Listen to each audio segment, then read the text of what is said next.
नमस्कार दोस्तों, study corner 24 channel में आपका स्वागत है। आज हम पर्यावरण अध्ययन की बहुत ही महत्वपूर्ण क्लास लेके आए हैं। चाहे आपका यूपीटेट का एग्जाम हो, सीटेट हो, केवीएस एग्जाम हो या अन्य कोई महत्वपूर्ण एग्जाम हो जिसमें पर्यावरण अध्ययन अहम भूमिका निभाता है, उसके लिए बहुत ही महत्वपूर्ण क्लास है। आज की क्लास में हम चर्चा करेंगे वायुमंडल की परतों के बारे में, इसके अलावा वायुमंडल में पाई जाने वाली विभिन्न गैसों के बारे में, और सबसे लास्ट में हम देखेंगे इससे रिलेटेड क्वेश्चंस जो विभिन्न एग्जाम्स में पूछे गए हैं। क्लास शुरू करने से पहले यदि आपने हमारे चैनल स्टडी कार्नर 24 को सब्सक्राइब नहीं किया हो तो सब्सक्राइब कर लीजिए और बेल आइकन दबा लीजिए, जिससे आने वाली नोटिफिकेशन आपको मिलती रहे और क्लास आपको प्राप्त होती रहे। इसके अलावा हमने टेलीग्राम चैनल बनाया हुआ है, उसका लिंक वीडियो के डिस्क्रिप्शन बॉक्स में उपलब्ध है।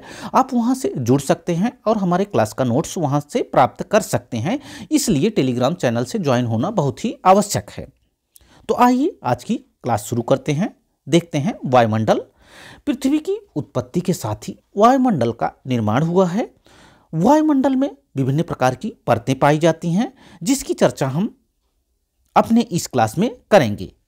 वायुमंडल की परतें, जिसमें क्षोभमंडल, समतापमंडल, मध्यमंडल, आयनमंडल और बहिर्मंडल या बाह्यमंडल। क्षोभमंडल को ट्रोपोस्फियर कहते हैं, समतापमंडल को स्ट्रेटोस्फियर कहते हैं, मध्यमंडल को मीजोस्फियर, आयनमंडल को आयनोस्फियर, बाह्यमंडल को एक्सोस्फियर कहते हैं। कभी कभी एग्जाम्स में इसके अंग्रेजी वाले नाम हिंदी में लिख के आ जाते हैं, जिससे कठिनाई का सामना करना पड़ता है, इसलिए आप इसको ध्यान रखें। क्षोभमंडल को ट्रोपोस्फियर कहते हैं। क्षोभमंडल को क्या कहते हैं? ट्रोपोस्फियर कहते हैं। हिंदी नाम के साथ साथ आपको अंग्रेजी नाम भी ध्यान रखना है।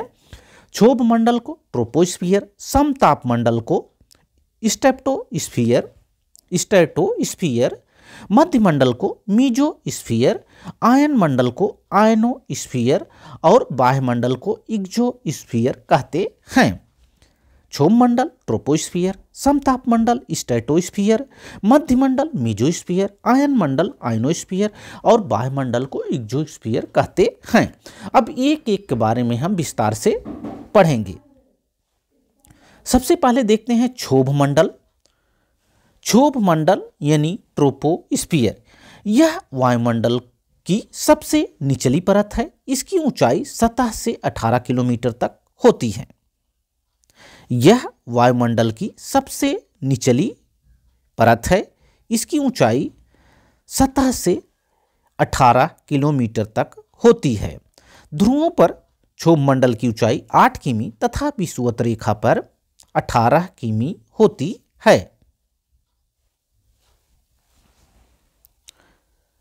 क्षोभमंडल वायुमंडल की सबसे निचली परत है। इसकी ऊंचाई सतह से 18 किलोमीटर तक होती है। हम यह कह सकते हैं कि पृथ्वी के सबसे नज़दीक क्षोभमंडल ही है। पृथ्वी के सबसे नज़दीक कौन सा है? क्षोभमंडल ही पृथ्वी के सबसे नज़दीक है। ध्रुवों पर क्षोभमंडल की ऊंचाई 8 किलोमीटर तथा विषुवत रेखा पर 18 किलोमीटर तक होती है।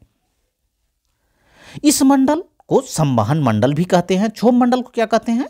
क्षोभमंडल को संवहन मंडल भी कहते हैं। क्षोभमंडल को संवहन मंडल भी कहते हैं। सभी मौसमी घटनाएं क्षोभमंडल में ही होती हैं। बहुत ही महत्वपूर्ण है ये पॉइंट। सभी मौसमी घटनाएं, जितनी भी मौसमी घटनाएं होती हैं वह क्षोभमंडल में ही होती हैं। सभी मौसमी घटनाएं कहाँ पे होती हैं? सभी मौसमी घटनाएं क्षोभमंडल में ही होती हैं।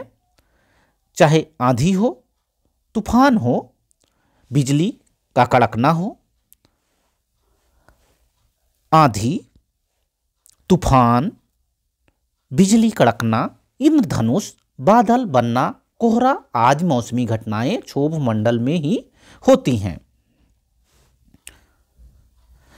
महत्वपूर्ण पॉइंट: आंधी, तूफान, वर्षा, बिजली कड़कना, इंद्रधनुष का बनना, बादल का बनना, कोहरा आदि मौसमी घटनाएं, जितनी भी मौसमी घटनाएं होती हैं कहाँ पर घटित होती हैं?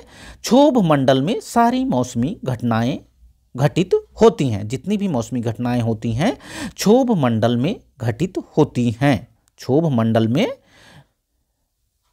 घटित होती हैं। क्षोभ मंडल में प्रति 165 किलोमीटर की ऊंचाई पर 1 डिग्री सेंटीग्रेड का तापमान में गिरावट आती है। कितने की गिरावट आती है? क्षोभ मंडल में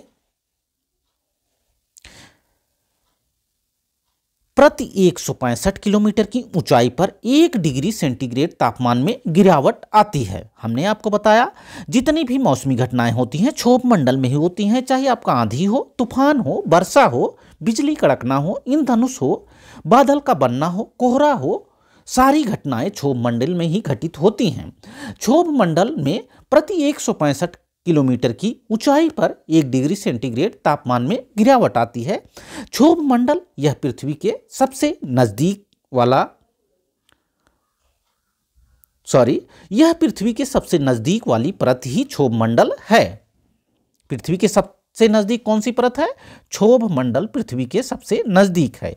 अब हम बात करते हैं समताप मंडल। समताप मंडल बहुत ही इंपॉर्टेंट है, इससे हमेशा एग्जाम्स में क्वेश्चन पूछे जाते हैं। समताप मंडल की ऊंचाई धरती से 18 से 50 किलोमीटर तक होती है। कितना? समताप मंडल की ऊंचाई धरती से 18 से 50 किलोमीटर तक होती है। समताप मंडल को स्ट्रेटोस्फीयर भी कहते हैं। समताप मंडल में तापमान लगभग समान रहता है, जैसा कि नाम से ही पता चल रहा है। समताप मंडल यानी समान ताप। जब भी बात की जाएगी समान ताप, एक समान ताप कहाँ पे रहता है? तो एक समान ताप समताप मंडल में समान ताप रहता है। समताप मंडल में तापमान लगभग समान रहता है। तापमान के कारण मौसमी गतिविधियां नहीं होती हैं। समान तापमान के कारण ही यहाँ पे मौसमी गतिविधियां नहीं होती हैं। वायुयान वायुयान समताप मंडल में ही उड़ाए जाते हैं। यानी वायुयान उड़ाने की जो उत्तम दशा पाई जाती है वह कहाँ पाई जाती है? वह समताप मंडल में ही पाई जाती है। हमने आपको बताया समताप मंडल की ऊंचाई धरती से 18 से 50 किलोमीटर तक होती है। समताप मंडल में तापमान लगभग समान रहता है।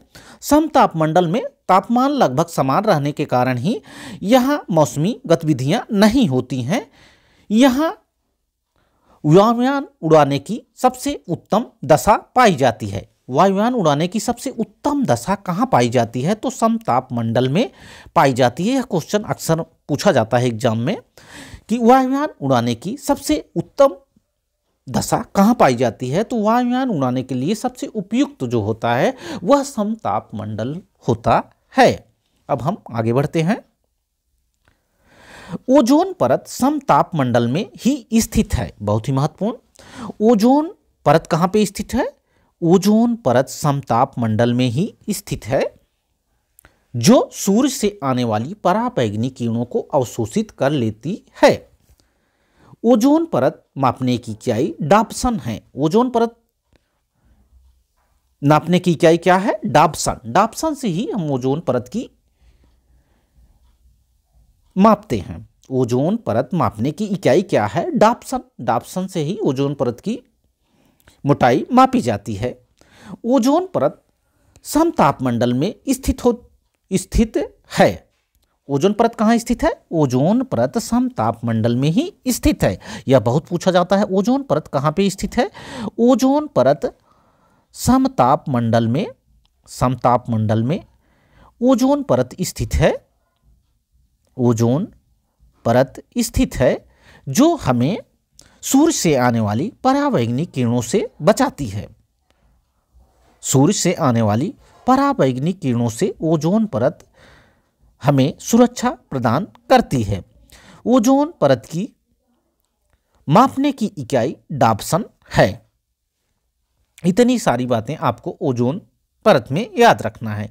अब आते हैं हम मध्यमंडल में। हमने आपको बताया क्षोभ मंडल और समताप मंडल। अब आगे बढ़ते हैं, देखते हैं मध्यमंडल। मध्यमंडल को क्या कहते हैं? मध्यमंडल को मीजोस्फीयर कहते हैं। मध्यमंडल को क्या कहते हैं? मध्यमंडल को मीजोस्फीयर कहते हैं। यह वायुमंडल की तीसरी परत है तथा वायुमंडल के बीच में स्थित होती है। हमने आपको बताया पृथ्वी के सबसे नज़दीक क्षोभ मंडल, उसके बाद समताप मंडल और अब हम बात कर रहे हैं मध्यमंडल की। यह वायुमंडल की तीसरी परत है तथा वायुमंडल के बीच में स्थित है। यह 50 से 80 किमी तक पाई जाती है। कितना? 50 से 80 किलोमीटर तक पाई जाती है। आकाश से टूटा हुआ तारा, उल्कापिंड मध्यमंडल में ही जलकर समाप्त होते हैं। यह भी प्रश्न पूछा जाता है। आकाश से टूटा हुआ तारा, आकाश से टूटा हुआ तारा कहां पर जल के समाप्त होते हैं? आकाश से जो टूटे हुए तारे उल्कापिंड के रूप में दिखते हैं वे मध्यमंडल में ही जलकर समाप्त होते हैं। आपने देखा होगा जैसे उल्कापिंड दिखाई देते हैं, जिस तरह से चित्र में दिख रहा है उस तरह से आती हुई संरचना दिखाई देती हैं और जलकर समाप्त हो जाती हैं। यह मध्यमंडल में होता है। आकाश से टूटा हुआ तारा यानी उल्कापिंड मध्यमंडल में ही जलकर समाप्त हो जाते हैं। अब हम आगे बढ़ते हैं और देखते हैं आयन मंडल यानी आयनोस्फीयर। आयन मंडल को क्या कहते हैं? आयन मंडल को आयनोस्फीयर कहते हैं। आयन मंडल 80 से 400 किलोमीटर तक बीच स्थित है। कितने? 80 से 400 किलोमीटर के बीच आयन मंडल स्थित है। 80 से 400 किलोमीटर के बीच आयन मंडल स्थित है। संचार उपग्रह सैटेलाइट इसी मंडल में स्थित या स्थापित किए जाते हैं। आयन मंडल रेडियो तरंगों को परावर्तित करती हैं। ये वाला पॉइंट बहुत ही महत्वपूर्ण है। अक्सर एग्जाम्स में यही पूछा जाता है कि संचार उपग्रह जो सैटेलाइट होते हैं कहाँ पे स्थापित किए जाते हैं? तो आयन मंडल यानी आयनोस्फीयर में स्थापित किए जाते हैं। आयन मंडल रेडियो तरंगों को परावर्तित करती है। हमने आपको बताया आयन मंडल 80 से 400 किलोमीटर के बीच स्थित होते हैं।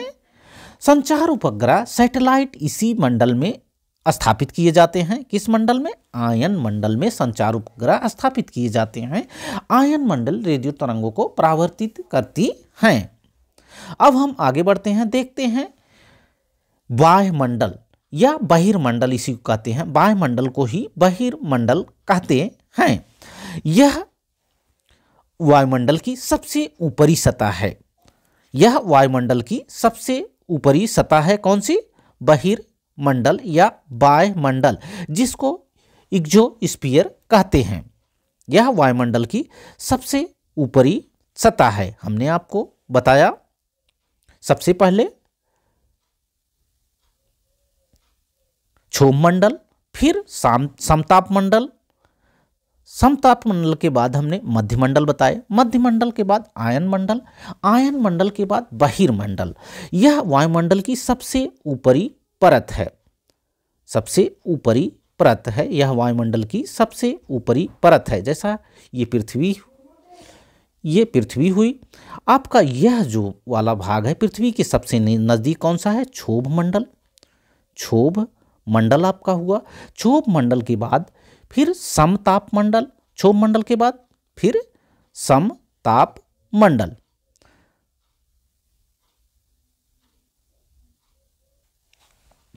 हमने आप बताया कि यह वायुमंडल की सबसे ऊपरी सतह है। वायुमंडल वायुमंडल की सबसे ऊपरी सतह है। जैसा कि दिख रहा है पृथ्वी से सबसे नज़दीक कौन सा है? क्षोभ मंडल पृथ्वी के सबसे नज़दीक है। क्षोभ मंडल के बाद समताप मंडल, क्षोभ मंडल के बाद कौन सा? समताप मंडल, समताप मंडल के बाद मध्यमंडल, मध्यमंडल के बाद आयन मंडल और आयन मंडल के बाद वायुमंडल या बहिर्मंडल। यह वायुमंडल की सबसे ऊपरी सतह है। 400 किलोमीटर के ऊपर इसकी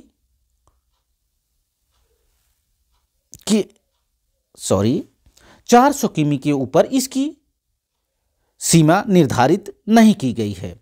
400 किलोमीटर के ऊपर इसकी कोई ऊपर ही सीमा निर्धारित नहीं की गई है। कितने किलोमीटर के ऊपर? 400 किलोमीटर के ऊपर इसकी कोई ऊपरी सीमा निर्धारित नहीं की गई है। इस मंडल में हाइड्रोजन तथा हीलियम की अधिकता होती है। जब भी पूछा जाएगा हाइड्रोजन और हीलियम की अधिकता कहाँ पे होती है, तो हाइड्रोजन और हीलियम की अधिकता बहिर्मंडल में होती है। हाइड्रोजन और हीलियम की अधिकता कहाँ पे होती है? बहिर्मंडल में होती है। आशा है कि जो बातें हम आपको बता रहे हैं आपको समझ में आ रही होंगी। अब हम चर्चा करते हैं वायुमंडल में पाई जाने वाली महत्वपूर्ण गैसें। इससे हमेशा एग्जाम्स में क्वेश्चन पूछे जाते हैं। तो आइए देखते हैं वायुमंडल में पाई जाने वाली महत्वपूर्ण गैसें। वायुमंडल में सबसे अधिक जो पाई जाने वाली गैस है वह नाइट्रोजन है। नाइट्रोजन वायुमंडल में कितना पाई जाती है? 78.09%। यदि हम बात करें तो लगभग में बात की जाए तो 78% नाइट्रोजन पाई जाती है। जो आपका ये वाला भाग दिख रहा है यह नाइट्रोजन वाला भाग है। तो नाइट्रोजन सबसे अधिक मात्रा में वायुमंडल में पाई जाती है। इसके बाद ऑक्सीजन लगभग 21%, इजेक्ट वैल्यू इसकी जो है ऑक्सीजन की 20.95% वायुमंडल में पाई जाती है।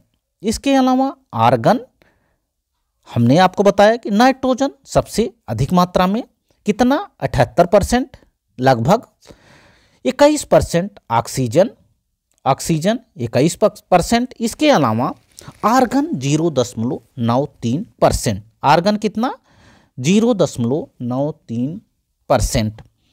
और इसके अलावा अन्य गैसें भी पाई जाती हैं जिसमें कार्बन डाइऑक्साइड CO2, अभी हम आगे चर्चा करेंगे, CO2 0.038%, कितना 0.038% कार्बन डाइऑक्साइड वायुमंडल में पाई जाती है। सबसे पहले नाइट्रोजन 78%, ऑक्सीजन 21%, कार्बन डाइऑक्साइड 0.038% और आर्गन 0.93%। आइए एक एक के बारे में हम देखते हैं। पहले बात करते हैं नाइट्रोजन की। नाइट्रोजन पृथ्वी के वायुमंडल में इसकी मात्रा सबसे अधिक होती है। पृथ्वी के वायुमंडल में नाइट्रोजन की मात्रा सर्वाधिक होती है। यह वायुमंडलीय दाब का प्रमुख घटक है। वायुमंडलीय दाब का प्रमुख घटक कौन सा है? वायुमंडलीय दाब का प्रमुख घटक नाइट्रोजन है। नाइट्रोजन आग को तेजी से फैलने से रोकता है। नाइट्रोजन क्या करता है? नाइट्रोजन आग को तेजी से फैलने से रोकता है, तेजी से फैलने से रोकता है। यह पेड़ पौधों के लिए प्रोटीन का सबसे बड़ा स्रोत है। पेड़ पौधों के लिए प्रोटीन का सबसे बड़ा स्रोत कौन सा है? नाइट्रोजन। यह रंगहीन, गंधहीन तथा स्वादहीन होता है। इतने पॉइंट आपको नाइट्रोजन में याद रखना है। पृथ्वी के वायुमंडल में नाइट्रोजन की मात्रा सबसे अधिक होती है। यह वायुमंडलीय दाब का प्रमुख घटक है। नाइट्रोजन आग को तेजी से फैलने से रोकता है। यह पेड़ पौधों के लिए प्रोटीन का सबसे बड़ा स्रोत है। यह रंगहीन, गंधहीन तथा स्वादहीन होता है। अब हम बात करते हैं ऑक्सीजन। जैसा कि आप जानते हैं यह जीवनदायिनी कहलाती है। ऑक्सीजन प्राणवायु है जिसे जीवनदायिनी गैस कहते हैं। जब भी बात की जाएगी जीवनदायिनी गैस किसे कहते हैं? जीवनदायिनी गैस ऑक्सीजन को कहते हैं। यह आग जलाने में भी सहायक होती है। आग जलाने में कौन सी गैस सहायक होती है? ऑक्सीजन। यह आग जलाने में सहायक होती है। ऑक्सीजन के बिना हम ईंधन नहीं जला सकते हैं, अतः यह ऊर्जा का मुख्य स्रोत है। ऑक्सीजन के बिना हम ईंधन नहीं जला सकते हैं, अतः यह ऊर्जा का मुख्य स्रोत है। ऑक्सीजन को हमने बताया कि यह लगभग 21% वायुमंडल में पाई जाती है। कितना? 21% लगभग यह वायुमंडल में पाई जाती है। यह प्राणदायिनी कहलाती है क्योंकि हम लोग सांस लेते हैं, जीवित हैं तो ऑक्सीजन के कारण ही जीवित हैं। यह आग जलाने में भी सहायक होती है। ऑक्सीजन के बिना हम ईंधन नहीं जला सकते हैं, अतः यह ऊर्जा का मुख्य स्रोत है। अब हम बात करते हैं आर्गन की। यह वायुमंडल में 0.93% पाई जाती है। आर्गन कितने परसेंट पाई जाती है? 0.93% आर्गन पाई जाती है। आर्गन गैस का इस्तेमाल विद्युत उपकरण जैसे बल्ब, ट्यूबलाइट आदि में किया जाता है। आर्गन गैस का इस्तेमाल विद्युत उपकरण जैसे बल्ब और ट्यूबलाइट, बल्ब और ट्यूबलाइट में इसका उपयोग किया जाता है। ट्यूबलाइट में इसका उपयोग किया जाता है। आर्गन गैस का इस्तेमाल विद्युत उपकरण जैसे बल्ब, ट्यूबलाइट आदि में किया जाता है। इतनी बातें आपको आर्गन में याद रखनी है। अब हम आगे बढ़ते हैं, देखते हैं कार्बन डाइऑक्साइड। यह वायुमंडल में 0.038%, कितना 0.038% लगभग कितना पाई जाती है, 0.038% पाई जाती है। यह गैस भारी होने के कारण वायुमंडल की निचली परत में पाई जाती है। यह गैस भारी होने के कारण वायुमंडल के निचली परत में पाई जाती है। कार्बन डाइऑक्साइड पेड़ पौधों के श्वसन के लिए बहुत ही महत्वपूर्ण है। जैसे हमारे लिए ऑक्सीजन आवश्यक है, उसी प्रकार पेड़ पौधों के लिए यह गैस कार्बन डाइऑक्साइड बहुत ही महत्वपूर्ण है। Carbon dioxide green house effect के लिए सबसे जिम्मेदार गैस है। कार्बन डाइऑक्साइड किसके लिए जिम्मेदार है? Carbon dioxide gas green house यानी हरित गृह प्रभाव के लिए बहुत ही जिम्मेदार मानी जाती है।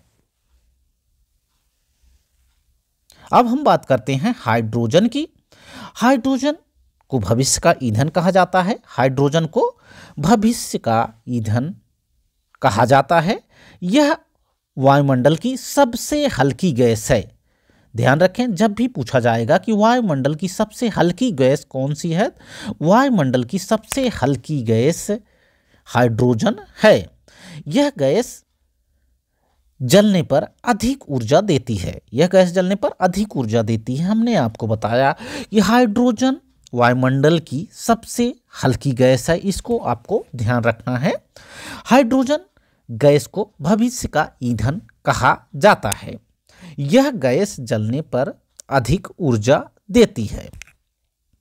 आगे बढ़ने से पहले यदि आपने हमारे चैनल स्टडी कॉर्नर 24 को सब्सक्राइब नहीं किया हो तो हमारे चैनल स्टडी कॉर्नर 24 को सब्सक्राइब कर लीजिए। अब आगे बढ़ते हैं और देखते हैं परीक्षा में जो बहुत महत्वपूर्ण क्वेश्चन पूछे जाते हैं इस चैप्टर से। तो हम बात करते हैं वायुमंडल के प्रमुख स्तर जो पृथ्वी तल के नजदीक हैं। पहला क्वेश्चन, वायुमंडल का प्रमुख स्तर जो पृथ्वी तल के सबसे नजदीक है। हमने आपको पीछे बताया। तो इसमें जो पहला ऑप्शन है समताप मंडल, दूसरा क्षोभ मंडल, तीसरा ऑप्शन मध्यमंडल और चौथा ऑप्शन आयन मंडल। इस क्वेश्चन को आप देखें और बताएं कौन सा इसका आंसर होगा। तो वायुमंडल का प्रमुख स्तर जो पृथ्वी तल के सबसे नजदीक है। वायुमंडल का प्रमुख स्तर जो पृथ्वी तल के सबसे नजदीक है। पृथ्वी तल के सबसे नजदीक है क्षोभ मंडल। पृथ्वी तल के सबसे नजदीक कौन सा है? पृथ्वी तल के सबसे नजदीक है क्षोभ मंडल। कौन सा? क्षोभ मंडल पृथ्वी तल के सबसे नजदीक है। हमने आपको क्षोभ मंडल में बताया कि जितनी भी मौसमी घटनाएं होती हैं सारी क्षोभ मंडल में ही होती हैं। चाहे आपका कोहरा हो, बादल हो, वर्षा हो, आंधी तूफान, मेघ गर्जन, पाला ओस आदि जो है कहाँ पे मौसमी घटनाएं घटती हैं, सब क्षोभ मंडल में घटती हैं, जैसा कि हमने आपको पीछे बताया। इस पे जो समतापमंडल है, समतापमंडल में हमने बताया कि ओजोन परत पाई जाती है। समतापमंडल में ओजोन परत पाई जाती है। समतापमंडल में ओजोन परत पाई जाती है।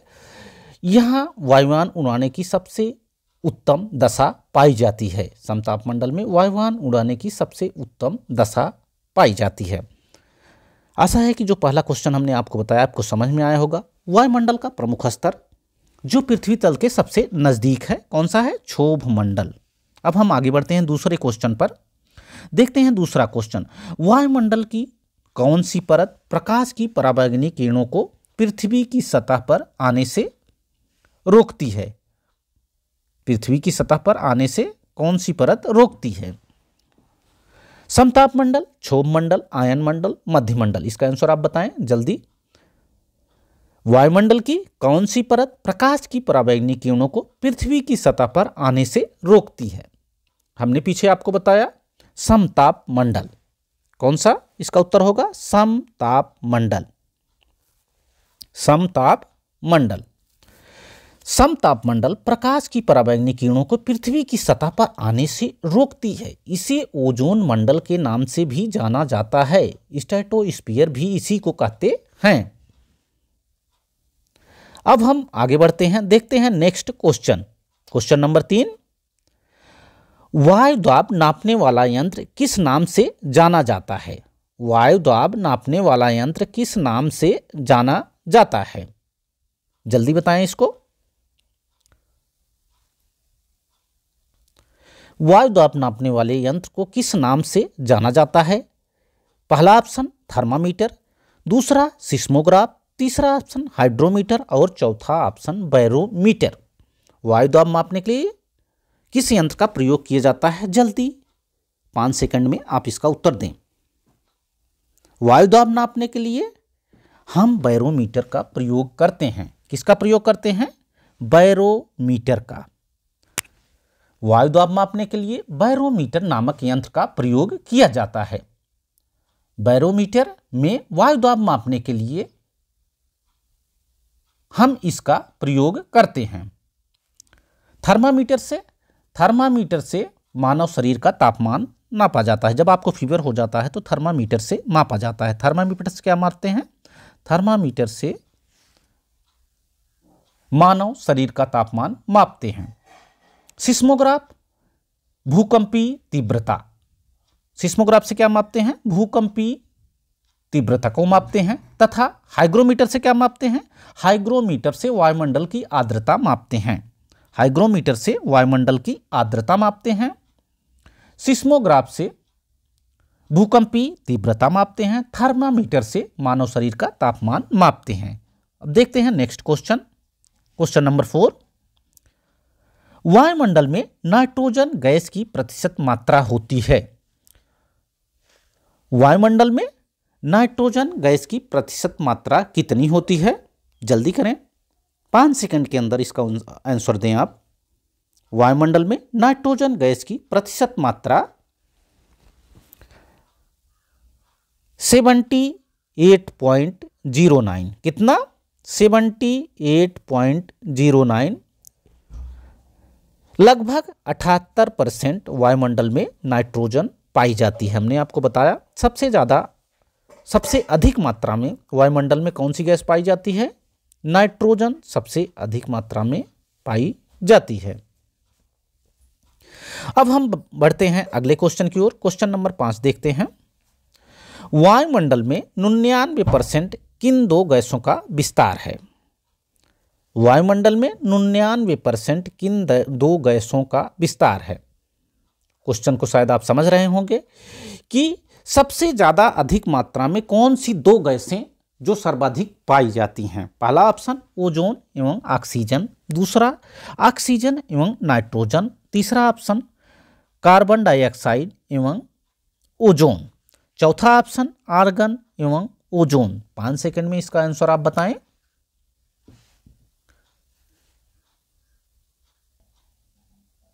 इसका आंसर होगा ऑक्सीजन और नाइट्रोजन। कौन सा? ऑक्सीजन और नाइट्रोजन। हमने ऑक्सीजन कितना बताया? ऑक्सीजन 21%। ऑक्सीजन कितना? वायुमंडल में 21% लगभग ऑक्सीजन पाई जाती है। ऑक्सीजन कितना? लगभग 21%। और नाइट्रोजन कितना? नाइट्रोजन हमने आपको बताया कि लगभग 78%। कितना? 78%। तो लगभग 99% इन्हीं दो गैसों का विस्तार है। कौन कौन सी? ऑक्सीजन और नाइट्रोजन का। आशा है कि जो बातें हम बता रहे हैं आपको समझ में आ रही होंगी। वायुमंडल में 99% किन गैसों का विस्तार होता है? ऑक्सीजन और नाइट्रोजन का। हमने बताया कि ऑक्सीजन लगभग 21% और नाइट्रोजन लगभग 78%। अब बढ़ते हैं हम अगले क्वेश्चन की तरफ। देखते हैं क्वेश्चन नंबर 6। इसके बाद 6 के बाद एक क्वेश्चन और बचा है 7 बस। इसके बाद हम क्लास को समाप्त करेंगे। पृथ्वी के वातावरण की किस सतह में ओजोन परत पाई जाती है? बहुत ही महत्वपूर्ण क्वेश्चन है, वेरी वेरी इंपॉर्टेंट क्वेश्चन, बहुत पूछा जाता है। पृथ्वी के वातावरण में किस सतह में ओजोन परत पाई जाती है? जल्दी से बताएं 5 सेकंड के अंदर। पृथ्वी के वातावरण की किस सतह में ओजोन परत पाई जाती है? पहला ऑप्शन ट्रोपोस्फियर, दूसरा स्ट्रेटोस्फियर, तीसरा मीसोस्फियर और आइनोस्फियर चौथा ऑप्शन। इसका कौन सा सही होगा? जैसा कि हमने बताया हुआ है कि ओजोन परत कहाँ पाई जाती है? समताप मंडल। अब समताप मंडल को क्या कहते हैं? स्ट्रेटोस्फियर। समताप मंडल को क्या कहते हैं? स्ट्रेटोस्फियर, यानी इसका आंसर स्ट्रेटोस्फियर। समताप मंडल, समताप मंडल। ओजोन परत कहाँ पाई जाती है? समताप मंडल में ओजोन परत पाई जाती है। इसका आंसर ये वाला सही होगा, बी ऑप्शन इसका करेक्ट होगा। अब हम आगे बढ़ते हैं और देखते हैं सबसे लास्ट क्वेश्चन। अधिकतर पेड़ पाए जाते हैं, अधिकतर पेड़ कहाँ पाए जाते हैं? स्थल मंडल, जल मंडल, वायुमंडल और प्रकाश मंडल। 5 सेकंड के अंदर आप इसका आंसर दें। अधिकतर पेड़ कहाँ पाए जाते हैं? पेड़ पौधे जो भी हो, अधिकतर पेड़ पौधे कहाँ पाए जाते हैं? अधिकतर पेड़ पौधे स्थल मंडल पर पाए जाते हैं, क्योंकि स्थल मंडल पर वे सभी तत्व आसानी से पौधों द्वारा प्राप्त किए जा सकते हैं जो उनकी वृद्धि एवं विकास के लिए आवश्यक हैं। कौन सा इसका आंसर होगा? स्थल मंडल। हमने आपको बताया अधिकतर पेड़ पौधे स्थल मंडल पर पाए जाते हैं, क्योंकि स्थल मंडल पर वे सभी तत्व आसानी से पाए जाते हैं जो पेड़ पौधों द्वारा प्राप्त किए जा सकते हैं, उनकी वृद्धि एवं विकास के लिए आवश्यक हैं। यह कई बार पूछा गया है यूपीटेट के एग्जाम में। आशा है कि आज जितने क्वेश्चन या जितनी बातें हमने बताई आज की क्लास में आपको समझ में आई होंगी। वीडियो अच्छा लगा हो तो वीडियो को लाइक करें, शेयर करें तथा हमारे चैनल स्टडी कॉर्नर 24 को सब्सक्राइब करें। Thanks for watching this video. Thank you.